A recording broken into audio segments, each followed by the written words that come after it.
Ẹ̀ǹlẹ́ gbogbo ilé ṣàlàáfíà lẹ́wà. Èmi ọmọ yín, ọ̀rẹ́ yín, àbúrò yín Titilope ló ń sọ̀rọ̀. Ṣé dáadáa ni Titilope bá yín lénìí? Àwọn Yorùbá lọ́wọ́ bọ̀ wọ́n sọ wípé a kì í dúpẹ́ lọ́wọ́ aláṣetì. Aláṣeparí là ń kíkú iṣẹ́. Eléyìí túmọ̀ lédè Gẹ̀ẹ́sì wípé we don't say thank you to somebody that started something. We only say thank you to somebody who finishes it.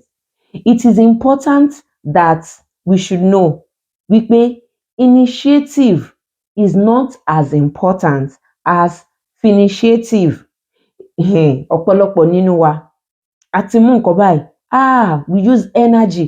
This thing, I want to start it. I want to start it. Before you know it, we drop it because of one challenges or the other. Because of one discouragement or the other. Àtútù ti mú mi, àtútù ti gbé. This thing, I will do it. Kíni mo máa ṣe. Gira. Wọ́n sọ wípé initial gira. Àti mú àti gbé jùlẹ̀. Nítorí pé nǹkan kan discourage wa àbí a rí one or two challenges on our way to achieve that thing. Mo wá fẹ́ sọ fún wa ni wípé ìbẹ̀rẹ̀ kì í ṣe oníṣẹ́. Ẹni tó bá parí ẹ̀ là ń kíkú iṣẹ́. Nígbà tó bá mú ilé tó gbé jùlẹ̀, tó mú tọ̀hún tó gbé jùlẹ̀, tó mú tibí tó gbé jùlẹ̀, ìjọ́ wo ló fẹ́ ṣe yẹn dà? Why not just pick one and focus on it and do it? Will there be challenges? Yes. Will there be discouragement? Yes. And that's where self-motivation comes in. Nígbà tí ẹ bá fẹ́ gbaṣẹ́, wọ́n máa béèrè lọ́wọ́ yín wípé how do you motivate yourself? You need to motivate yourself by yourself ní.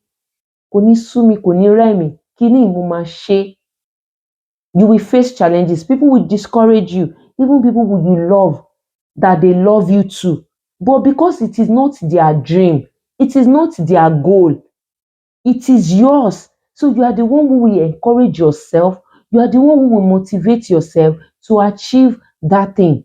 When you keep picking things up, omele, ogbejule, omuton, ogbejule, ọjọ́ orí á lọ lórí èèyàn. At the end of the day, ó wá rí pé ó rí ìkan pàtó fọwọ́ sí báyìí pé kíni ni mo bẹ̀rẹ̀ tí mo parí.